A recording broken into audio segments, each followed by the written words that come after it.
መጽሐፈ ነገሥት ቀዳማዊ ምዕራፍ 20 ለኢይዝራኤላዊውም ለናቡቴ በሰማርያ ንጉሥ በአክዓብ ቤት አጠገብ የወይን ቦታ ነበረው። አክዓብም ናቡቴን በቤቴ አቅራቢያ ነውና የአትክልት ቦታ አደርገው ዘንድ የወይን ቦታህን ስጠኝ፣ ስለ እርሱም ከእርሱ የተሻለ የወይን ቦታ እሰጥሃለሁ፣ ወይም ብትወድድ ግምቱን ገንዘብ እሰጥሃለሁ ብሎ ተናገረው። ናቡቴም አክዓብን የአባቶቼን ርስት እሰጥህ ዘንድ እግዚአብሔር ያርቅልኝ አለው። ኢይዝራኤላዊውም ናቡቴ የአባቶቼን ርስት አልሰጥህም ብሎ ስለ ተናገረው አክዓብ ተቈጥቶና ተናድዶ ወደ ቤቱ ገባ። በአልጋውም ላይ ተጋድሞ ፊቱን ተሸፋፈነ፣ እንጀራም አልበላም። ሚስቱም ኤልዛቤል ወደ እርሱ መጥታ ልብህ የሚያዝን እንጀራስ የማትበላ ስለ ምንድር ነው አለችው። እርሱም ኢይዝራኤላዊውን ናቡቴን የወይንህን ቦታ በገንዘብ ስጠኝ፣ ወይም ብትወድድ በፋንታው ሌላ የወይን ቦታ እሰጥሃለሁ ብዬ ተናገርሁት፣ እርሱ ግን የወይን ቦታዬን አልሰጥህም ብሎ ስለ መለሰልኝ ነው አላት። ሚስቱም ኤልዛቤል አንተ አሁን የእስራኤልን መንግሥት ትገዛለህን? ተነሣ፣ እንጀራም ብላ፣ ልብህም ደስ ይበላት፣ የኢይዝራኤላዊውን የናቡቴን የወይን ቦታ እሰጥሃለሁ አለችው። በአክዓብም ስም ደብዳቤ ጻፈች፣ በማኅተሙም አተመችው። በከተማውም ወደ ነበሩትና ከናቡቴም ጋር ወደ ተቀመጡት ሽማግሌዎችና ከበርቴዎች ደብዳቤውን ላከች። በደብዳቤውም ስለ ጾም አዋጅ ንገሩ፣ ናቡቴንም በሕዝቡ ፊት አስቀምጡት፣ ሁለትም ምናምንቴ ሰዎች በፊቱ አስቀምጡና እግዚአብሔርንና ንጉሡን ሰድቦአል ብለው ይመስክሩበት፣ አውጥታችሁም እስኪሞት ድረስ ውገሩት ብላ ጻፈች።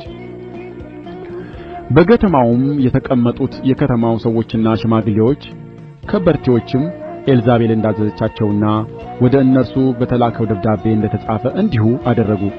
የጾም አዋጅ ነገሩ፣ ናቡቴንም በሕዝቡ ፊት አስቀመጡት። ሁለቱም ምናምንቴ ሰዎች ገብተው በፊቱ ተቀመጡ። ምናምንቴዎቹ ሰዎችም በሕዝቡ ፊት ናቡቴ እግዚአብሔርንና ንጉሡን ሰድቦአል ብለው በናቡቴ ላይ መሰከሩ። የዚያን ጊዜም ከከተማ አውጥተው እስኪሞት ድረስ ወገሩት።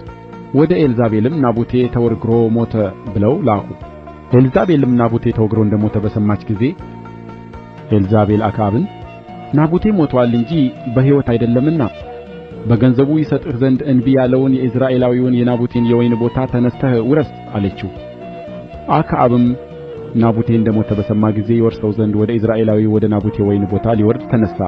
የእግዚአብሔርም ቃል ወደ ቴስብያዊው ወደ ኤልያስ እንዲህ ሲል መጣ። ተነሥተህ በሰማርያ የሚኖረውን የእስራኤልን ንጉሥ አክዓብን ትገናኝ ዘንድ ውረድ።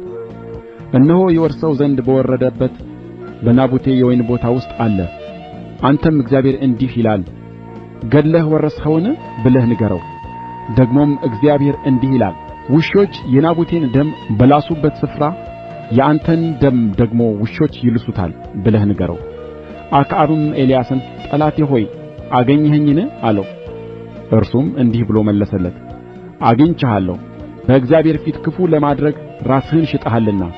እነሆ ክፉ ነገር አመጣብሃለሁ፣ ፈጽሞም እጠርግሃለሁ። ከአክዓብም በእስራኤል ዘንድ የታሰረውንና የተለቀቀውን ወንድ ሁሉ አጠፋለሁ።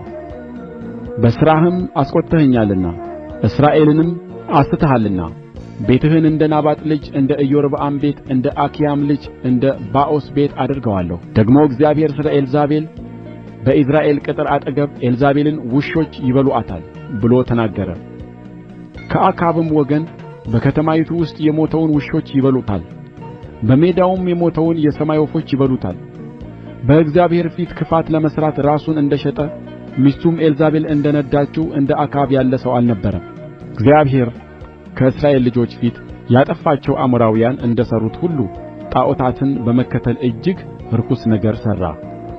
አክዓብም ይህን ቃል በሰማ ጊዜ ልብሱን ቀድዶ ገላውን ማቅ አለበሰ፣ ጾመም፣ በማቅ ላይም ተኛ፣ ቅስስ ብሎም ሄደ። ደግሞም አክዓብ በፊቴ እንደ ተዋረደ አየህን? በፊቴ የተዋረደ ስለሆነ በልጁ ዘመን በቤቱ ላይ ክፉ ነገር አመጣለሁ እንጂ በእርሱ ዘመን ክፉ ነገር አላመጣም የሚል የእግዚአብሔር ቃል ወደ ቴስብያዊው ወደ ኤልያስ መጣ።